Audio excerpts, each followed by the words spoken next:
तो एक बार फिर से आपका स्वागत है वीडियो नंबर 5 में। और हम सीरीज लेकर चल रहे हैं अंतिम प्रहार। उसी सीरीज में हमारी आज आगे की वीडियो है। और फर्स्ट क्वेश्चन हम देखते हैं अपना। फर्स्ट क्वेश्चन क्या है हमारा? देखिए, फर्स्ट क्वेश्चन देखते हैं। निम्नलिखित में निम्नलिखित गलतियों में से कौन सी गलती तलपट को प्रभावित नहीं करेगी? Which of the following mistake will not affect the trial balance? Trial balance बताइए कौन सी ऐसी मिस्टेक से है जो अफेक्टेड नहीं होगा। तो इसके लिए ये जरूरी है कि हम पहले जाने ट्रायल बैलेंस बनाया कैसे जाता है। देखिए, पहले हम ट्रायल बैलेंस को समझ लेते हैं कि ट्रायल बैलेंस किस तरह से बनाया जाता है। तो देखिए, ये है आपका ट्रायल बैलेंस। ठीक है, ये आपके सामने बना हुआ है। इसकी आपकी कितनी साइड्स होती हैं? वो इसकी जो कॉलम होती है, 1 2 3 4, 4 कॉलम्स होती हैं। फर्स्ट कॉलम को बोलते हैं हम हेड ऑफ द अकाउंट्स। दूसरी को बोलते हैं ledger folio number. Third column को बोलते हैं debit balance in rupees. And fourth होती है आपकी क्रेडिट बैलेंस इन रुपीज। और ये किसी एक पर्टिकुलर डेट को बनाया जाता है। जैसे यहाँ पर हम बना रहे हैं 13 अप्रैल 2013। ठीक है, ट्रायल बैलेंस। अब ये बनाते किस तरह से हैं? देखिए, यहाँ पर जितने भी आपको प्रोसेस तो पता ही है कि प्रोसेस क्या होती है हमारी अकाउंटिंग की। अकाउंटिंग की प्रोसीजर सबसे पहले हम रिकॉर्डिंग करते हैं। सबसे पहले क्या होती है हमारी? रिकॉर्डिंग होती है। और रिकॉर्डिंग कहाँ करते हैं हम? रिकॉर्डिंग करते हैं हम अपने जर्नल में। जर्नल में रिकॉर्डिंग करने के बाद उसके बाद हमारा जो होता है, फिर हम क्लासिफाई करते हैं। और क्लासिफाई में हम बनाते हैं अपना क्लासिफाई करते हैं। और क्लासिफाई में हम बनाते हैं अपना लेजर बनाते हैं। ठीक है, लेजर बनाते हैं। लेजर बनाने के बाद फिर हम समराइजिंग करते हैं। और समराइजिंग में हम क्या करते हैं? समराइजिंग में बनाते हैं हम अपना ट्रायल बैलेंस। अब ट्रायल बैलेंस क्या है? ट्रायल बैलेंस क्या होता है? देखिए, ये ना तो हम इसको अकाउंट्स कह सकते हैं। ठीक है, ये केवल क्या होता है? स्टेटमेंट होता है। और ये स्टेटमेंट शो क्या करता है? ये स्टेटमेंट शो क्या करता है? ये बस ये शो करता है कि आपने जो अकाउंट्स बनाए हैं, जो अपने आपने लेजर बनाए हैं, उस लेजर में कोई मैथमेटिकल एरर नहीं है। मीन्स आपके जो अमाउंट है ये सही आ रहे हैं। लेकिन याद रखना, ये केवल अर्थमेटिकल गणितीय शुद्धता की ही जांच करता है। ये पूरी तरह से ये नहीं बताएगा कि आपके अकाउंट सही है या गलत है। बनाते किस तरह से? देखिए, जितने भी आपने अकाउंट्स बनाए हैं, जैसे आपने बनाया है कैश अकाउंट, आपने बनाया bank account, capital account, furniture account, Raj furniture house, purchase account, sales account, जितने भी अकाउंट्स बनाए हैं, इनके बैलेंस लिखने होते हैं। आप डेबिट में लिखेंगे, क्रेडिट में। कुछ बैलेंस ऐसे होते हैं जिसको क्रेडिट में लिखा जाता है। और कुछ ऐसे होते हैं जिनको डेबिट में लिखा जाता है। कौन से बैलेंस है जो डेबिट में लिखे जाते हैं? उनको आपको याद रखना है। वो बैलेंस आपके वही हैं जिस तरह से आपने रूल ऑफ डेबिट क्रेडिट सीखे थे, वही बैलेंस यहाँ पर आते हैं। जैसे अगर पहले हम बात करें डेबिट की, डेबिट बैलेंस कौन कौन से होते हैं? किन अकाउंट का डेबिट बैलेंस होगा? तो वो होता है आपके एसेट का डेबिट होता है। कोई भी एसेट हो उसका डेबिट होगा। एक्सपेंसेस होंगे उसका भी डेबिट होगा। और साथ में आपके जो क्रेडिट होता है, क्रेडिट होता है आपका आपकी इनकम। जो भी आपकी इनकम होगी उसको आप क्या करेंगे? क्रेडिट करेंगे। और इनकम के साथ कोई अदर रिसीव्ड हुई हो उसको भी क्या करेंगे? क्रेडिट करेंगे। मतलब जो भी आपने रूल ऑफ डेबिट क्रेडिट पढ़ा था, रूल ऑफ डेबिट क्रेडिट में जो मॉडर्न अप्रोच थी, उस मॉडर्न अप्रोच में आपको बताया था कि अकाउंट कितने तरह के होते हैं? 5 तरह के होते हैं, जो आपको सैम्पो से भी याद कराए थे। ठीक है, तो वही रूल यहीं पर अप्लाई होते हैं। अब आप देखिए, इसमें क्या है? यहाँ पर डेबिट है और यहाँ पर आपका क्रेडिट अमाउंट दिया हुआ है। अब आप एक बात देखिए, अगर मैं कहूँ कि गलती से क्या हुआ कि आर के मार्ट था, आर के मार्ट को हमने गुड्स बेचा और उसको रिकॉर्ड करना भूल गए। इट मीन्स क्या होगा? आर के मार्ट का यहाँ पर बैलेंस नहीं आएगा, रिकॉर्डिंग ही नहीं की। अगर आप कोई ट्रांजेक्शन भूल गए, आर के मार्ट को आपने आर के मार्ट को आपने गुड्स बेचा, ठीक है, और आपने उसको डेबिट करना था लेकिन आप भूल गए। ठीक है, तो उसके भूलने में क्या होगा?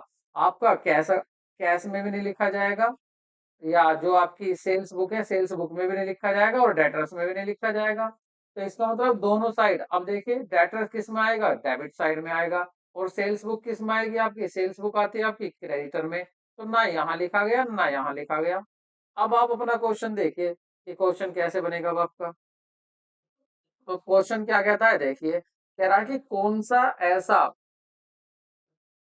ऐसा वो होगा ट्रांजैक्शन जो इस पर इफेक्ट नहीं डालेगा। कह रहे 5,000 रुपए का नगद माल खरीदा, किराए खाते के स्थान पर खर्च खाते में लिख दिया और डेबिट किया गया। कह रहे हैं लिखना था कहाँ था, किराए खाते में लिखना था।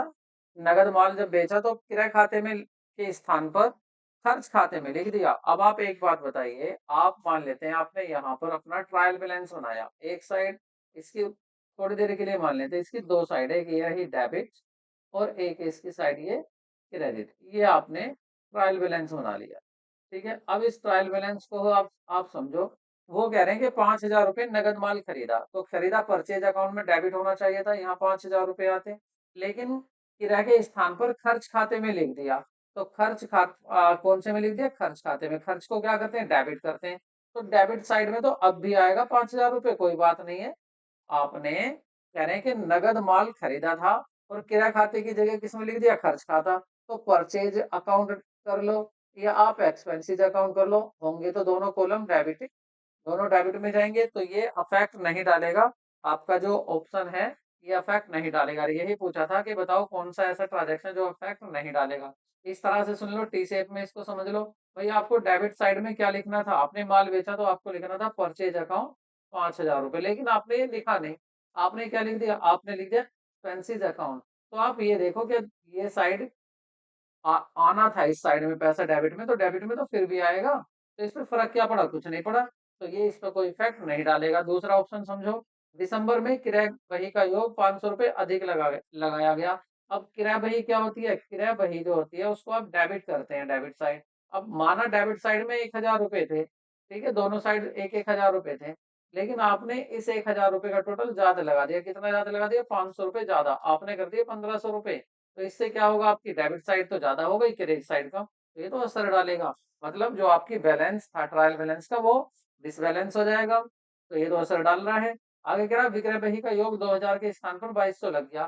देखिए विक्रय बही क्रेडिट में आपको लिखने तो थे 2,000 और लिख दिया आपने 2,200, तो क्रेडिट साइड क्या होगी, ज्यादा हो जाएगी 200 रुपये से। तो ये भी असर डाल रहा है। इसका मतलब सही ऑप्शन जो होगा यहाँ पर आपका, वो होगा सही ऑप्शन ए। तो राइट आंसर इसका ए है। नेक्स्ट क्वेश्चन देखते हैं। तो यहाँ पर कहा गया है आपसे, तलपट में दिखाया हुआ अंतिम रहतिया दिखाया जाता है। देखिए जो आप तलपट बनाते हैं, तलपट मतलब जब ट्रायल बैलेंस बनाते हैं, तो ट्रायल बैलेंस में होता क्या है, ट्रायल बैलेंस में आप जितना भी ट्रायल बैलेंस में आप, ये क्या है एलएफ, ये क्या है आपका डेबिट अमाउंट, ये क्या है आपका क्रेडिट अमाउंट, और ये है क्या है आपका पर्टिकुलर। तो कह रहे हैं इसमें अगर इसके अंदर दिया हुआ है आपको, क्या दिया हुआ है, कह रहे हैं the last balance so in the balance sheet. ठीक है, बैलेंस शीट में तलपट में दिखाया हुआ रहतिया दिखाया जाता है, the latest balance in the balance sheet. ये गलत है इंग्लिश में, यहाँ पर ये बैलेंस शीट नहीं है, ये थोड़ा सा मिस प्रिंट हो गया। ये बैलेंस शीट नहीं है, यहाँ पर आपका जो होगा वो होगा आपका ट्रायल बैलेंस। इसी देखिए क्या होगा यहाँ पर, ट्रायल बैलेंस, ट्रायल बैलेंस। तो कह रहे हैं जो तलपट दिखाया जाता है, मतलब ट्रायल बैलेंस में जो दिखाया जाता है आपका, क्या दिखाया जाता है, लास्ट बैलेंस मतलब क्लोजिंग स्टॉक। इसकी बात हो रही है, क्लोजिंग स्टॉक की बात हो रही है। क्लोजिंग स्टॉक कहाँ पर दिखाया गया है, वो तलपट के यहाँ लिखा हुआ है। तलपट मतलब ट्रायल बैलेंस के अंदर लिखा हुआ है, क्या लिखा हुआ है, क्लोजिंग स्टॉक। तो इसको पूछ रहे हैं कि जब आप फाइनल अकाउंट्स बनाओगे तो इसको आप कहाँ शो करोगे। देखिए जो ट्रायल बैलेंस के अंदर की चीजें होती हैं केवल एक जगह जाती हैं, लेकिन जो एडिशनल इंफॉर्मेशन कह दो या एडजस्टमेंट कह दो, यहाँ पर जो इसके बाहर जो चीजें दी जाती हैं, ये हमेशा दो जगह जाती हैं। एक दो जगह किसमें, एक तो होती है आपका ट्रेडिंग अकाउंट, एक प्रॉफिट एंड लॉस अकाउंट, और एक होता है आपका बैलेंस शीट फाइनल अकाउंट्स में। तो फाइनल अकाउंट्स में तीन बनाए जाते हैं, तो कोई से भी दो में जाता है आपकी एडजस्टमेंट। लेकिन यहाँ पर क्लोजिंग स्टॉक अगर अंदर दिया हुआ है तो वो कहीं नहीं, वो बस एक ही जगह जाता है, जो आपकी बैलेंस शीट होती है, बैलेंस शीट की एसेट साइड में लिख दिया जाता है। लेकिन अगर क्लोजिंग स्टॉक यहाँ दिया होता, अगर आपका क्लोजिंग स्टॉक यहाँ दिया जाता, क्लोजिंग स्टॉक ट्रायल बैलेंस के बाहर, तो फिर कहाँ कहाँ दिखाते आप, ट्रेडिंग अकाउंट जब आप बनाते तो इसकी क्रेडिट साइड में भी दिखाते क्लोजिंग स्टॉक, और दूसरा एसेट साइड में भी क्लोजिंग स्टॉक दिखाते हैं, लेकिन यहाँ पर क्या है, एक ही जगह दिखाया जाएगा। और ये क्वेश्चन आया हुआ भी है आपका टीजीटी 2010 में। तो इसका सही ऑप्शन देखिए, only in the balance sheet, क्या केवल बैलेंस शीट में दिखाया जाएगा, या ओनली इन द व्यापारी खाता तथा चिट्ठा, चिट्ठा मतलब ट्रेडिंग अकाउंट और बैलेंस शीट, चिट्ठा कहते हैं बैलेंस शीट को, या बैलेंस शीट और आपके ट्रेडिंग अकाउंट दोनों भी दिखाया जाएगा, या केवल कहाँ दिखाया जाएगा आपका, केवल आपका बैलेंस शीट में दिखाया जाएगा, या ये ओनली ट्रेडिंग अकाउंट में दिखाया जाएगा, इनमें से कोई नहीं। तो सही ऑप्शन क्या होगा आपका, सही ऑप्शन होगा ए। ये केवल कहाँ दिखाया जाता है, ये केवल चिट्ठे में, बैलेंस शीट में दिखाया जाता है। नेक्स्ट क्वेश्चन देख लेते हैं।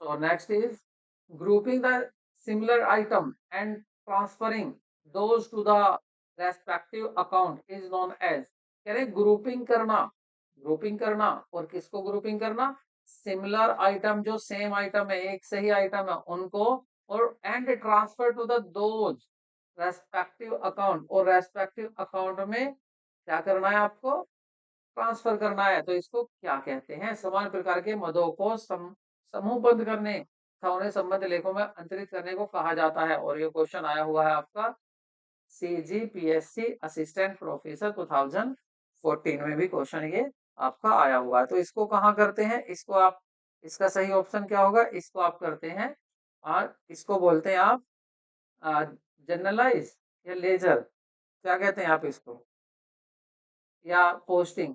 देखिए लेजर होता, एक तो होता है आपका जनरलाइज, जनरलाइज में क्या करते हैं, डेली के ट्रांजैक्शन डेली लिखे जाते हैं, जितने भी ट्रांजैक्शन होते हैं डेली, उनको रिकॉर्ड किया जाता है कहाँ, जर्नल में। तो ये जनरल की भी बात नहीं करा। लेजर एडजस्टमेंट, लेजर एडजस्टमेंट क्या होती है, ये होती है कि कुछ एडजस्टमेंट दी हुई है, तो उनको भूल गए आप लिखना, तो उनको आप बाद में लिख रहे हैं।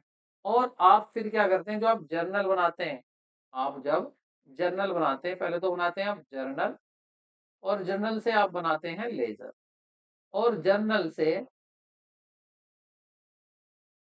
और जो जर्नल से आप लेजर बनाते हैं, तो यहाँ से एंट्री यहाँ पर पहुंचती है, तो यहाँ से यहाँ पर जो एंट्री पहुंचती है, तो लेजर में आपके बहुत सारे अकाउंट्स बनते हैं। जैसे राम का अकाउंट यहाँ अलग बनेगा, सेल्स अकाउंट अलग, परचेज अकाउंट अलग, और आपका रेंट अकाउंट अलग। जितनी भी इससे रेवेन्यू से, सेल से हैं, या राम से जितने भी रिलेटेड आइटम्स है, वो राम के ही अकाउंट में लिख जाते हैं, सेल्स से रिलेटेड सेल्स के अकाउंट में लिख जाते हैं। तो ये क्या हो रहा है, यहाँ से आप क्या कर रहे हैं, इसको क्या कहते हैं, जर्नल से लेजर में पहुंचाने को बोलते हैं पोस्टिंग करना। तो इसका सही आंसर होएगा, होगा आपका पोस्टिंग करना। तो सही आंसर है आपका पोस्टिंग करना। नेक्स्ट क्वेश्चन देख लेते हैं। The purpose of ledger is to, ledger बनाने का पर्पज क्या होता है। तो ये यूपी टीजीटी 2006 में भी आया हो, 2016 में भी आया है, कह रहे हैं क्लासिफाई करना द ट्रांजैक्शन, ट्रांजैक्शन को क्लासिफाई करना मतलब अलग अलग क्लास में बांटना, ग्रुपिंग करना ट्रांजैक्शन को, या finding balance of the account, या बैलेंस का अकाउंट फाइंड करना, इनमें से कोई नहीं। तो कौन सा होगा इसका answer, all of the above. तो इसका आंसर आपका होगा ऑल ऑफ द अबव। क्यों, क्योंकि आप इसको क्लासिफिकेशन भी कह सकते हैं, क्योंकि जर्नल में तो सभी एंट्री एक साथ लिख दी, लेकिन अलग अलग अकाउंट्स में अलग अलग नाम की एंट्री सभी पहुंच जाती हैं, तो इसको क्लासिफिकेशन होता। और इस ग्रुप में केवल क्या लिखी जाएंगे, इस ग्रुप में लिखी जाएंगे केवल सेल्स की एंट्री, इस ग्रुप में क्या लिखी जाएंगी, केवल परचेज की एंट्री, इस ग्रुप में क्या लिखी जाएंगी, केवल रेंट की एंट्री। तो ये आप क्या कर रहे हो, ये आप ग्रुप भी बना रहे हो, तो हम इसको ग्रुपिंग भी कह सकते हैं। और finding balance in each account, यानी find the balance in each account, क्या इसको हम ईच अकाउंट में बैलेंस भी फाइंडिंग होता है इससे, नहीं, ये तो नहीं होता। इसको क्या बोलेंगे हम, तो सही जो होगा वो यहाँ पर ऑप्शन होगा आपका डी। हम क्या करते हैं, जब हम लेजर बनाते हैं, तो लेजर के अंदर सभी अकाउंट बनाते हैं, सभी अकाउंट में हम उसको क्लासिफाई भी करते हैं, अलग अलग क्लास में बांट दिया, साथ में हम ग्रुप भी करें कि जो भी इस ग्रुप से रिलेटेड होंगे सभी यहाँ लिखे जाएंगे, और इन अकाउंट्स में बैलेंस भी फाइंड किया जाता है। तो ऑप्शन क्या होगा आपका, डी ऑप्शन होगा। नेक्स्ट क्वेश्चन देख लेते हैं।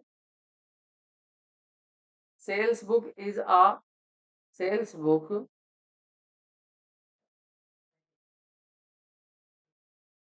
तो यहाँ पर क्या रहा, विक्रय बही मतलब सेल्स बुक। तो सेल्स बुक विक्रय बही को क्या बोलते हैं? Sales book is a record of, किस चीज का रिकॉर्ड है? क्वेश्चन आया हुआ है यूपीटीजीटी 2016 में ये क्वेश्चन आया हुआ है। तो कह रहे हैं ओनली सेल्स ऑफ गुड्स, जो आपकी सेल्स बुक होती है वो क्या रिकॉर्ड करती है? केवल cash sale of goods, cash sale goods की, या only sales of asset, asset की सेल, या only credit sale of goods, या सभी आएगा यहाँ पर आंसर? तो सही आंसर होता है आपका, सही आंसर होगा यहाँ पर only only credit sale of goods. उधार जितना भी माल बेचा गया है उस माल को यहाँ पर रिकॉर्ड किया जाता है। नेक्स्ट क्वेश्चन देखते हैं। तीन खाने वाली, कह रहे हैं तीन खाने वाली जो आपकी तीन खाने वाली तीन खाने वाली रोकड़ पुस्तक में, तीन खाने वाली रोकड़ पुस्तक में प्राप्त हुई नगद छूट को किस की छूट को की प्रविष्टि की जाती है? तो इसकी प्रविष्टि कहाँ की जाती है? डेबिट में की जाती है, क्रेडिट में की जाती है, नो एंट्री। अब आप पहले ये देखिए, जब आप बनाते हैं अपनी, क्या बनाते हैं आप? रोकड़ पुस्तक बनाते हैं, तो इसके दो होते हैं साइड, डेबिट और क्रेडिट। भाई दो खाने वाली बनाओ, तीन खाने वाली बनाओ, या आप पैटी कैश बुक बनाओ, लेकिन उसमें क्या है, आप ये देखिए आपको छूट कहाँ प्राप्त होगी? जब आप पेमेंट, आपको पैसा मिलता है तो आप कैश बुक में कहाँ लिखते हैं? Debit side. और जब पैसा किसी को देते हैं, पेमेंट करते हैं, तो क्रेडिट साइड। अब जब पेमेंट कर रहे हैं तो आप क्रेडिट साइड तो लिखोगे, तो अगर छूट मिलेगी वो भी कहाँ लिखी जाएगी? Credit side. तो इसका सही आंसर क्या हो जाएगा आपका? Credit side. तो ये लिखी जाती है आपकी क्रेडिट साइड में, 20 का करेक्ट आंसर होगा। तो ये भी अब नेक्स्ट देख लेते हैं। नेक्स्ट क्वेश्चन क्या कहता है आपका? कह रहे लेखांकन, लेखांकन में खाता खतौनी की प्रक्रिया है। यूपी टीजीटी 2016 में क्वेश्चन आया हुआ है। क्या कह रहे हैं? Financial accounting ledger posting is a process. ये कौन सी प्रोसेस होती है? जो लेजर पोस्टिंग होती है, ये कौन सी प्रोसेस होती है? समराइजिंग की होती है, क्लासिफाइंग की होती है, रिकॉर्डिंग की होती है, या इंटरप्रेटिंग की होती है? देखिए, ना ही इंटरप्रेटिंग, ना ही रिकॉर्डिंग। रिकॉर्डिंग तो जनरल में होती है, और यहाँ पर समराइजिंग भी नहीं है कि हम लोग आपको ट्रायल बैलेंस बना के दे रहे हैं। तो सही आंसर क्या होगा इसका? इसका होगा क्लासिफिकेशन। आप क्या कर रहे हैं? क्लासिफिकेशन कर रहे हैं, ग्रुप में आपने अलग अलग ग्रुप में इस डेटा को बांट दिया है। नेक्स्ट क्वेश्चन देखते हैं। और हाँ, क्वेश्चन यदि आपको ना दिखा हो ये, तो आप देख लीजिए, आप ये क्वेश्चन था आपका। ठीक है, आगे देख लेते हैं। क्वेश्चन 18 8 सॉरी 8 क्वेश्चन क्या कहता है?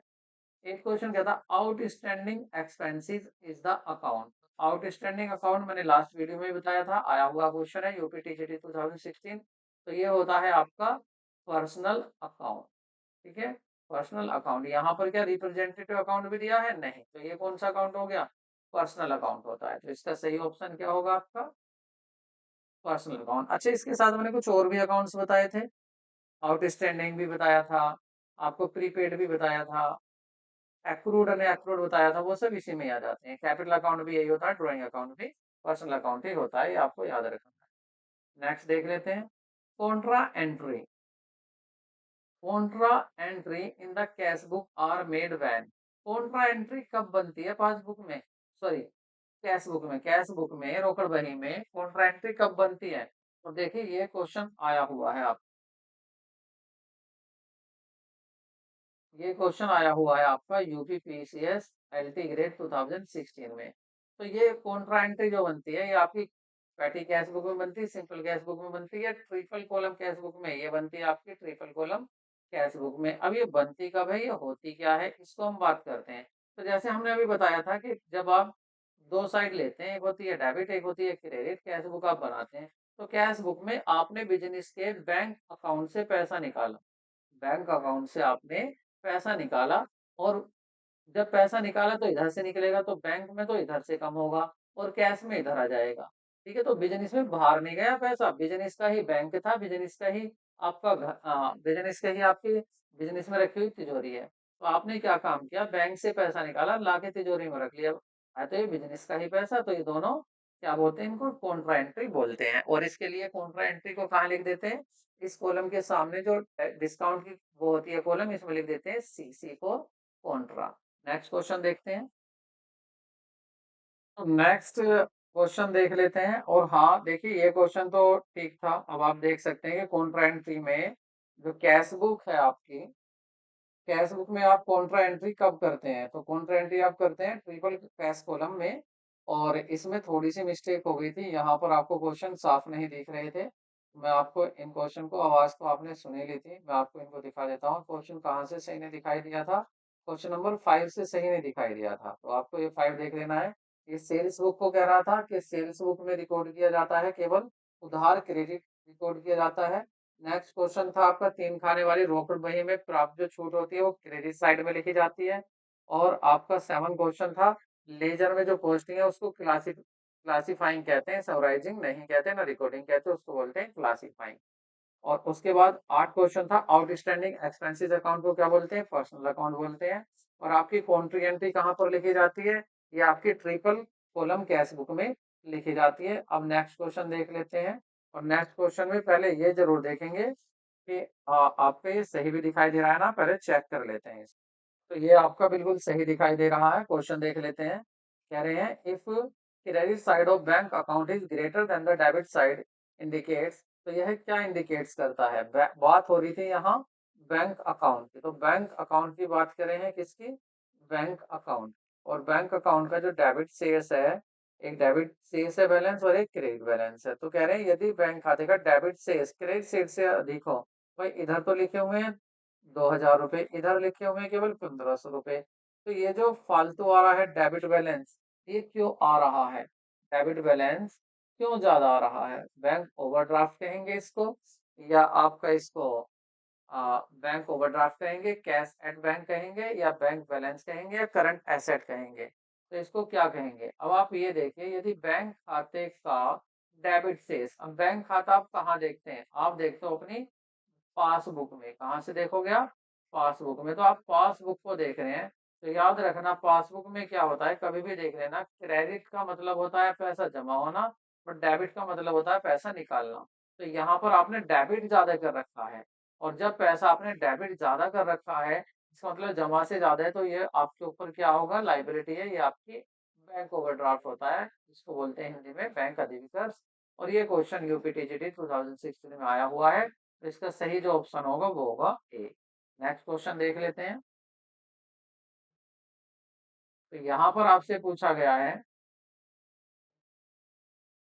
कह रहे हैं आपसे, अंतर प्रवाह mean which of the following is not a cash inflow. Cash का इनफ्लो क्या नहीं है? मतलब बिजनेस में कैश किससे नहीं आएगा? तो बिजनेस में कैश किससे नहीं आता है? यूजीसी नेट एग्जाम में पूछा हुआ क्वेश्चन है, पेपर थर्ड में 2016 में। अब तो खैर 2 एग्जाम होते हैं, तब 3 होते थे। तो इसमें पूछा है, क्या पूछ रहे हैं आपसे कि cash inflow which of the following is not, cash flow किससे नहीं होता, बिजनेस में पैसा किससे नहीं आता? लेनदारों में कमी, डिक्रीज इन क्रेडिटर। अब आप एक बात देखिए, जब आप क्रेडिटर में कमी कर रहे हैं, इसका मतलब आपने पैसा दिया होगा उन्हें, क्रेडिटर तभी कम हुए होंगे, तो ये तो पैसा गया बाहर। दूसरा कह रहे हैं डिक्रीज इन द डेटर्स, जो डेटर्स हैं आपकी एसेट हैं, उन्होंने आपको पैसा दिया होगा, तो बिजनेस में पैसा आया। तो ये सही आंसर होगा आपका। सही आंसर क्या हो जाएगा आपका? बी हो जाएगा। तीसरा क्या है? Issue of share. तो इशू ऑफ शेयर से भी क्या है? पैसा आ रहा है। इशू ऑफ शेयर से भी पैसा आ रहा है। और सेल ऑफ फिक्स एसेट, आपने एसेट बेची, इससे भी पैसा आ रहा है। लेकिन क्वेश्चन में, सॉरी, क्वेश्चन में पूछा क्या है? पूछा है नहीं आता है, जिससे पैसा नहीं आता है, तो किससे नहीं आता? क्रेडिटर से नहीं आता। तो सही आंसर क्या होगा? ये तो हो गया आपके गलत। और सही आंसर क्या होगा यहाँ?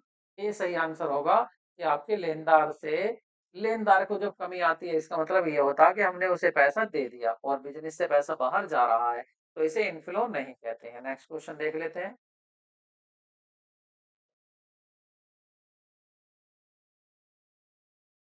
Subsequent expenditure that extended the useful life of improve the quality of output of the reduced operation cost is the exacting asset beyond their original estimate value।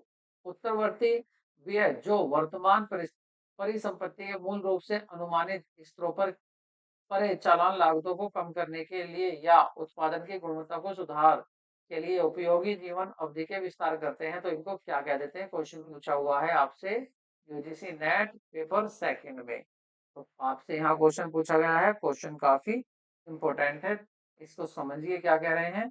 आपसे पूछा है ऐसे खर्चे, ऐसे एक्सपेंडिचर, ऐसे खर्चे, ऐसे एक्सपेंडिचर जो यूजफुल लाइफ को बढ़ाते हैं या इम्प्रूव कर देते हैं, ठीक है? और क्वालिटी ऑफ प्रोडक्ट को बढ़ा देते हैं, क्वालिटी ऑफ प्रोडक्ट को भी इम्प्रूव करते हैं।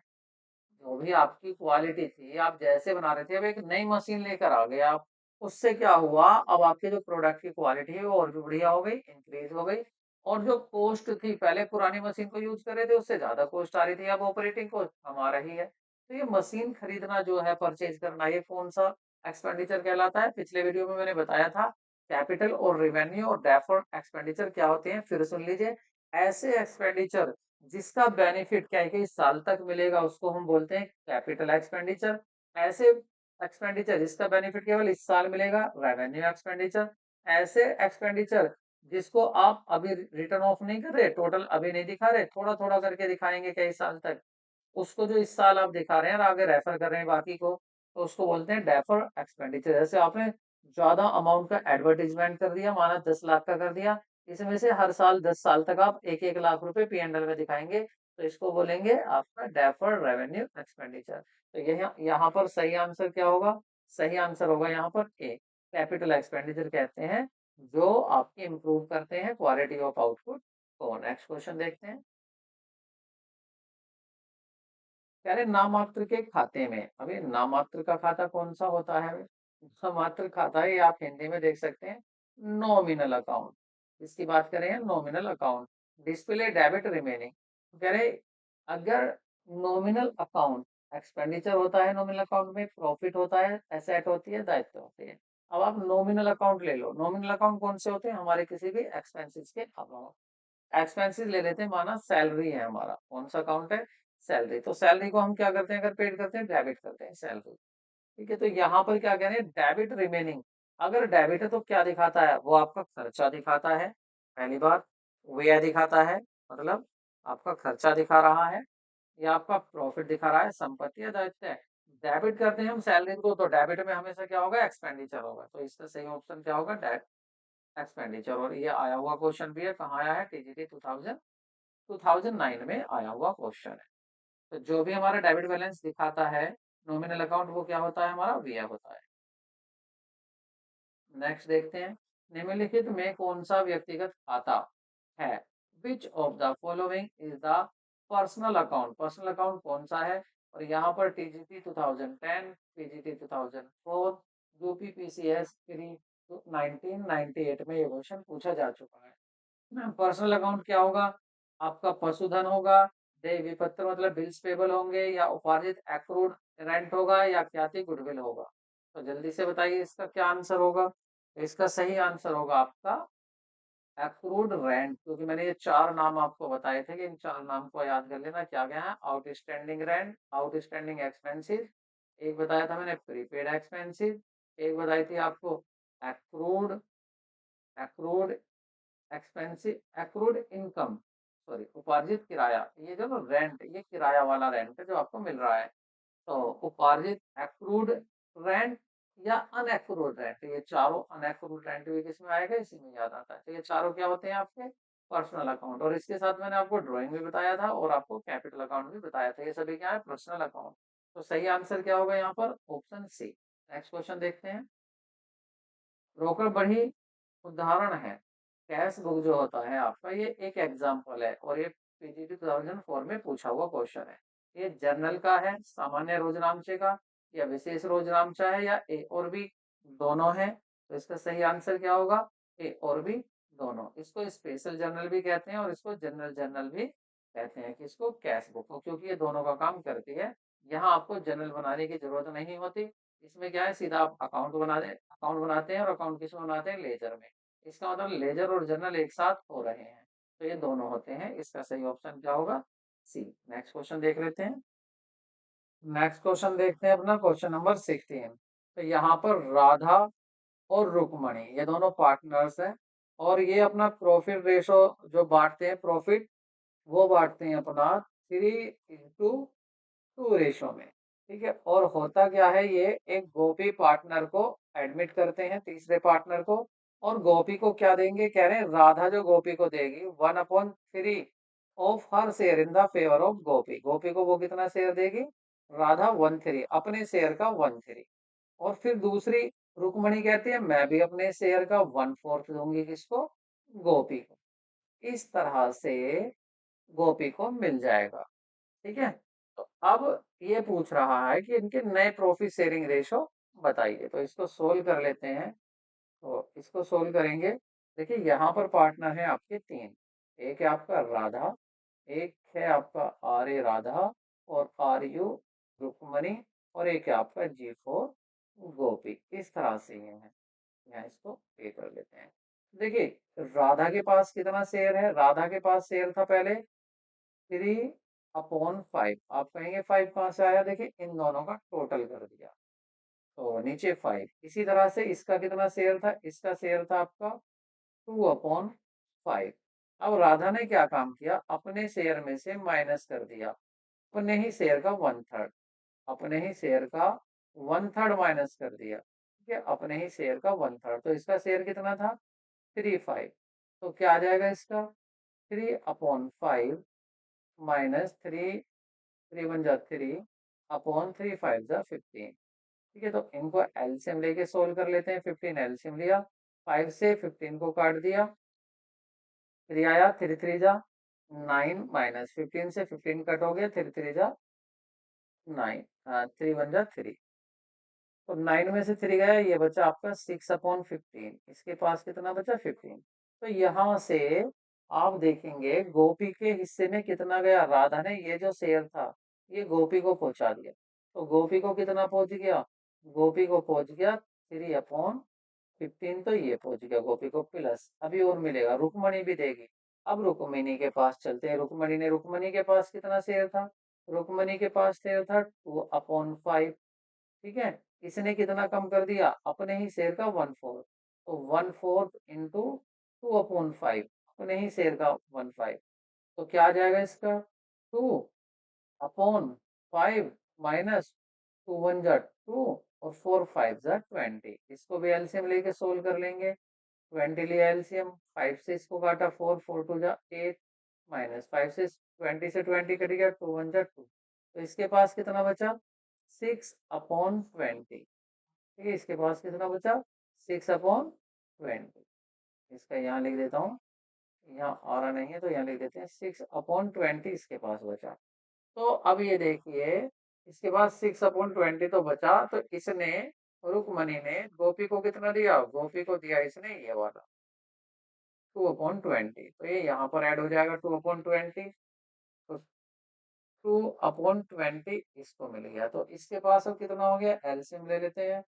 कितना आएगा एलसीएम इनका 60 आएगा, 15 से इसको डिवाइड करेंगे तो 4 4 की यहाँ 4 3 जा 12 प्लस 23 जा 60, 23 जा 60, 3 2 जा 6। तो इसका हो जाएगा 18/60। अब इन तीनों के रेशो देखते हैं क्या क्या आ रहे हैं। इनके आ रहे हैं, एक का तो आ रहा है 6/15, दूसरे का कितना आ रहा है, दूसरे का 16/20 और तीसरे को क्या मिल गया 18/60। सभी के नीचे 16 बना लो। 16 कैसे बनाएंगे, यहाँ मल्टीप्लाई करनी पड़ेगी 4 की, तो ऊपर भी 4 की होगी तो कर दो। तो ये हो जाएगा 24/60 रेशो। इसके यहाँ पर 3 की करनी पड़ेगी तो ऊपर भी 3 की कर दो, तो कितना आ जाएगा, ये आ जाएगा आपका 60। यहाँ पर किसकी कुछ नहीं करना, ये तो सही दिया हुआ है, ये ऐसे आ गया। और कैसे लिख सकते हैं 60 60 सब हटा देंगे, क्या बचेगा खाली, और लिख सकते हो आप 24/18 ठीक है। और छोटा कर सकते हो, जैसे इसको किससे 3 से डिवाइड कर लो, 3 से हो जाएगा, 6 से भी हो जाएगा तो 6 से डिवाइड कर लो, तो 6 4 जा और 6 3 जा और 6 3 जा। तो सही आंसर क्या है इसका, आगे आपका 4:3:3। तो ये आपका करेक्ट आंसर होगा। अब ये क्वेश्चन ज्यादा पूछे जाते हैं तो इसको आप अच्छे से कर लेना। नेक्स्ट देखते हैं क्वेश्चन। नेक्स्ट क्वेश्चन में क्या कह रहा है, तो यहाँ पर आपसे कह रहा है, calculate the value of the goodwill of the basis of the 1/2 year of purchase of the average profit last 3 year क्या कह रहा है? आपको गुडविल फाइंड करनी है, फर्म की क्या फाइंड करनी है? गुडविल। और गुडविल को क्या बोलते हैं हम? गुडविल को कहते हैं हम ख्याति। तो यहाँ पर आपको ख्याति फाइंड करनी है। और किस बेसिस पर कह रहे हैं? 1.5। 1.5 का मीन्स क्या होता है? डेढ़, मतलब 1.5 को 1.5 कहते हैं। तो कह रहे हैं 1.5 purchase of average profit of last 3 year. तो जो एवरेज प्रॉफिट होगा लास्ट 3 ईयर का, उसका आप 1.5 गुना कर देंगे, वो आ जाएगी आपकी गुडविल। और कह रहे थे प्रॉफिट फॉर फर्स्ट ईयर वो 1 लाख। पहली साल का प्रॉफिट क्या था? 1 लाख। कह रहे profit for the second year का ट्वाइस था profit of the first year के प्रॉफिट का डबल था। यानी कि यहाँ पर 1 लाख है, तो यहाँ कितना था? 2 लाख। एंड तो कह रहे हैं थर्ड ईयर का प्रॉफिट जो था वो 1.5 था। 1.5 मतलब डेढ़। 1.5 गुना। किसका 1.5 गुना था? ये था प्रॉफिट ऑफ सेकेंड ईयर का 1.5 गुना था। निकालते हैं। पहले तो एवरेज प्रॉफिट ही देखेंगे इसका। पहले देखेंगे हम इसका एवरेज प्रॉफिट क्या आता है। एवरेज प्रॉफिट के लिए हम देखते हैं, सोल्व करते हैं इसको। पहले क्या फाइंड करना हमें? Average profit. एवरेज प्रॉफिट को पिछले 3 साल का प्रॉफिट देखेंगे। देखिए पिछले जरा फर्स्ट ईयर का प्रॉफिट कितना है? 1 लाख। तो यहाँ 1 लाख लिख लेते हैं, प्लस दूसरी साल में कह रहा है कि जो पहली साल का प्रॉफिट था उसका डबल। आपके कितना हो जाएगा? 2 लाख। इस साल कितना प्रॉफिट हुआ? 2 लाख प्रॉफिट, प्लस तीसरी साल कह रहा है कि जो प्रॉफिट दूसरी साल हुआ है उसका 1.5 गुना। तो दूसरी साल भैया प्रॉफिट कितना हुआ ये देख लेते हैं। दूसरी साल जो प्रॉफिट हुआ है वो 2 लाख हुआ है। तो 2 लाख अगर हम 1.5 गुना करेंगे तो कितना जाएगा? तो ये आ जाएगा आपका 3 लाख। तो ये आ गया आपका 3 लाख। ठीक है, इसको भी लिख लेते हैं यहाँ पर। ये आ गया आपका 3 लाख।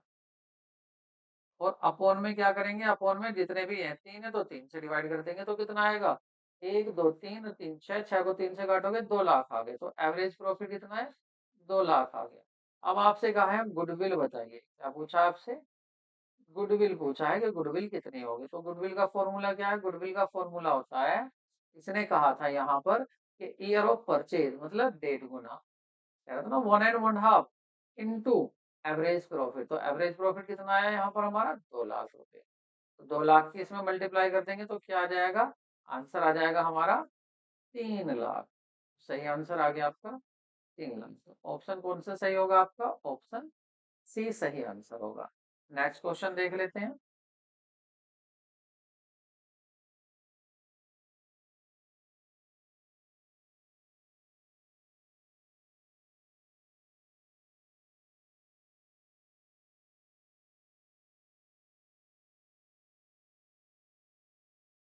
नेक्स्ट क्वेश्चन है हमारा, पहले इसको इंग्लिश में पढ़ते हैं फिर हिंदी में समझ लेंगे। मैं आपको साथ साथ हिंदी में भी इसको बताता चलूंगा। देखिए क्या कहा है, के एन पी ये पार्टनर्स हैं, और रेशो इनका जो प्रॉफिट शेयरिंग रेशो है वो दिया हुआ है आपको 4:3:2। एडमिट करते हैं ये वी को एडमिट करते हैं और कह रहे हैं as a 1/5 share in the firm. कितना देना उसको? 1/5 शेयर देना है इन द फर्म। और वो 1 अप्रैल 2014 से शुरू होगा। तो यहाँ पर वर्कमैन कंपनसेशन भी दिया हुआ, बैलेंस शीट एज 31 मार्च।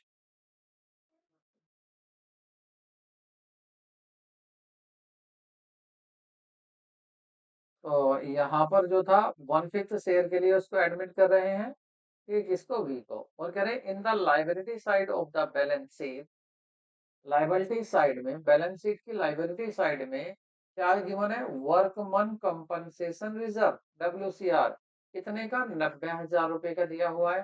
कह रहे हैं if a claim for account for workman compensation at 45,000। और वर्कमैन कंपनसेशन का जो अमाउंट दिया हुआ है क्लेम का, वो दिया है 45,000। अब इसको हिंदी में मैं आपको समझाता हूँ। पहले देख लें करारा क्या है। तो कह रहा after accounting treatment of WCR workman compensation reserve, कह रहे on the admission of V तो इसके ट्रीटमेंट के बाद कह रहे हैं P capital account will be credit of amount of, ठीक है, तो इसको कितने अमाउंट से क्रेडिट किया जाएगा? अब मैं समझाता हूँ आपको, इसको समझिए ध्यान से, इसकी बात करते हैं। देखिए क्या है ये क्वेश्चन। देखिए आपको एक बैलेंस शीट दी हुई है और बैलेंस शीट में आपको दो साइड होती हैं, एक होती है आपकी लायबिलिटी साइड और एक होती है आपकी असेट साइड। तो लायबिलिटी साइड में आपको वर्कमैन कंपनसेशन रिजर्व दिया हुआ है कितने का? 90,000 रुपए का, ठीक है, 90,000 रुपए का। और इस बैलेंस शीट के बाद में पता चला है कि क्लेम भी है, क्लेम भी है। किसके लिए क्लेम है? WCR। ये WCR क्या होता है? Workman compensation reserve. देखिए आपके यहाँ पर एम्प्लॉय काम करते हैं, तो हो सकता है किसी एम्प्लॉय को कुछ चोट वगैरह लग जाए, कोई एक्सीडेंट हो जाए, तो वो आप पे क्लेम कर सकता है कि मेरा इलाज कराओ। तो उसके लिए पहले ही आपने कितने रुपए रखे हुए हैं? 90,000 रखे हुए हैं। लेकिन क्लेम जो होता है, जो वो मांगता है आपका वर्क, कोई एम्प्लॉय है, उसने आपसे मांगे कितने? 45,000 और आपने रख रखे कितने थे? 90,000। अब ऐसे में होता क्या है, पार्टनर आ जाता है कोई वी नाम का। अब आप उस पार्टनर को तो इससे दोगे नहीं 90,000 को, क्योंकि ये तो आपके प्रॉफिट से बना था। तो आप क्या करेंगे? इसको अपने में ही बांट लेंगे। तो याद रखना, अगर at the time of admission of partner, यदि पार्टनर आता है तो जितना भी अक्यूमुलेटेड प्रॉफिट होता है वो ओल्ड पार्टनर्स में ओल्ड रेशो में डिस्ट्रीब्यूट हो जाता है। तो आप क्या करोगे? इसमें से इसकी जर्नल एंट्री अगर हम इसकी बनाने लगे, तो जर्नल एंट्री क्या बनाएंगे? देखिए जिस अकाउंट से पैसा निकालते हैं उसको डेबिट करते हैं, तो वर्कमैन कंपनसेशन रिजर्व अकाउंट तो हो जाएगा डेबिट। और कितने रुपए निकाल के ला रहे हैं इसमें से हम? 90,000 रुपए निकाल कर ला रहे हैं। रखेंगे कहाँ पर? देखो एक तो दे देंगे क्लेम में, एक तो दे देंगे क्लेम में, क्लेम फॉर WCR। इसमें चला जाएगा कितना? 45,000 रुपया। अब कितना बचा? अब भी 45,000 अब भी बचा। ये किसका हक है इस पर? भाई जो पार्टनर पहले थे। कौन कौन पार्टनर थे पहले? के था, 2K, इसकी कैपिटल में 2K कैपिटल अकाउंट, इसकी कैपिटल अकाउंट में पहुंचा देंगे इसका हिस्सा। और 2N कैपिटल अकाउंट और 2P कैपिटल अकाउंट, ये पहुंचा देंगे। तो ये पूछ रहा P को कितना मिला? देखिए 45,000 तो 90 में से चला गया, किसमें? 45,000 तो चला गया आपका क्लेम में, बचा 45,000। तो 45,000 को ये अपने इस रेशो में बांट लेंगे 4:3:2 में। तो कैसे बांटेंगे वो देख लेते हैं। देखिए इधर करें, कहाँ पे कर रहे हैं इसको? यहाँ पर बांट लेते हैं बीचों बीच। तो कितना अमाउंट था ये? 45,000 रुपीज थे। किसमें बांटने हैं आपके? ये बटने हैं 4, 3 और 2 में। तो ये कितना आ जाएगा इनको अगर टोटल करेंगे? 4, 3, 7 और 2 9। तो 9 से तो डिवाइड करना है और इनटू इसको देखना पी को कितना देंगे? तो पी को देंगे लास्ट उसका हिस्सा 2, तो 2 की यहाँ मल्टीप्लाई, तो इसे काट लेते हैं। 9 5 जा 5,000, 5 की इसमें मल्टीप्लाई करेंगे तो 10 आ गया, तो 10,000। तो सही आंसर इसका क्या होगा? 10,000। इसको तो मिल जाएगा 10,000, ठीक है। दूसरे को कितना मिल जाएगा? इसको 3 की मल्टीप्लाई हो जाएगी यहाँ पर दूसरे के लिए, तो 5 3 15,000 इसको मिल जाएगा। और पहले को कितना मिलेगा? पहले को मिल जाएगा इसके 4 पार्ट मतलब 20,000। तो आप देखिए क्या ये 45,000 हो गया?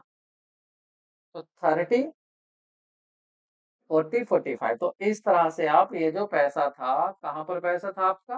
पैसा रखा था WCR में, ये आपने डेबिट कर दिया। और इसको डेबिट करके आपने कहाँ कहाँ?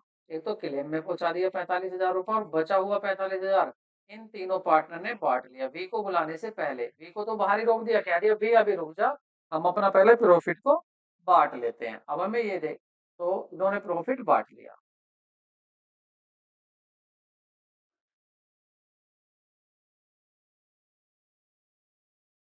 तो ये देखिए आप, क्या ये बात समझ में नहीं आई? क्या हिंदी नीचे देखने की जरूरत थी जब मैंने ऊपर बता दिया?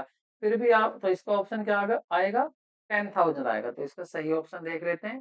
10,000 ये रहा, तो सही ऑप्शन होगा इसका सी। अब इसको हिंदी में भी देख लीजिए आप क्वेश्चन। कह रहे हैं पी और तीन तीन पार्टनर हैं, उनका प्रॉफिट शेयरिंग रेशो ये दे रखा, और उसके बाद इन्होंने वी को बुलाया है। वी को कितना देंगे? 1/5 देंगे। लेकिन आने के टाइम 90,000 रुपए का WCR है, कर्मचारी क्षतिपूर्ति संचय, और इसमें से 45,000 रुपए तो क्लेम हो गया, बचे 45। उन 45 को क्या करेंगे? ये तीनों बांट लेंगे आपस में। तो पी को कितना मिलेगा वो पूछ रहा था, तो कितना मिलेगा 10,000 मिलेगा। नेक्स्ट क्वेश्चन देख लेते हैं।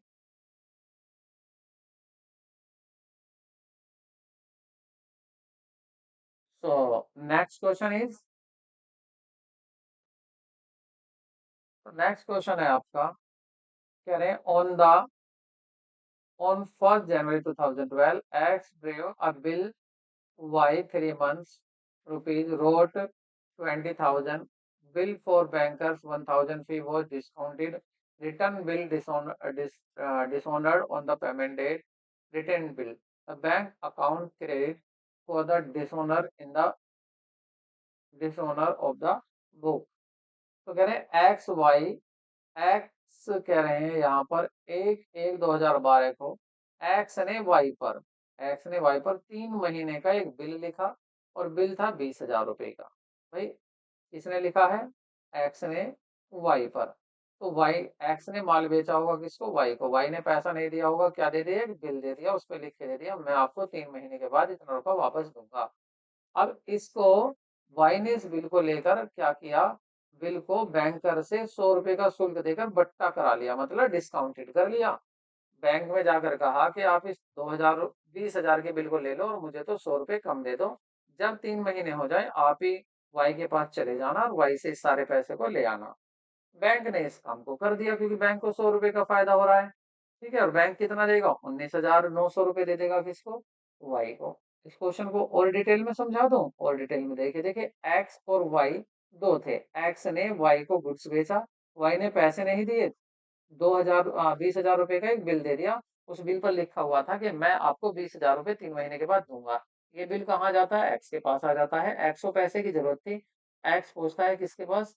बैंक के पास पहुंचता है और बैंक से कहता है कि आप मुझे मुझे इसे डिस्काउंटेड कर लो, मतलब मुझे दे दो आप 19,900 रुपए दे दो और आप इस बिल को रख लो। जब 3 महीने हो जाएंगे आप चले जाना वाई के पास और पैसे ले आना पूरे के पूरे 20,000।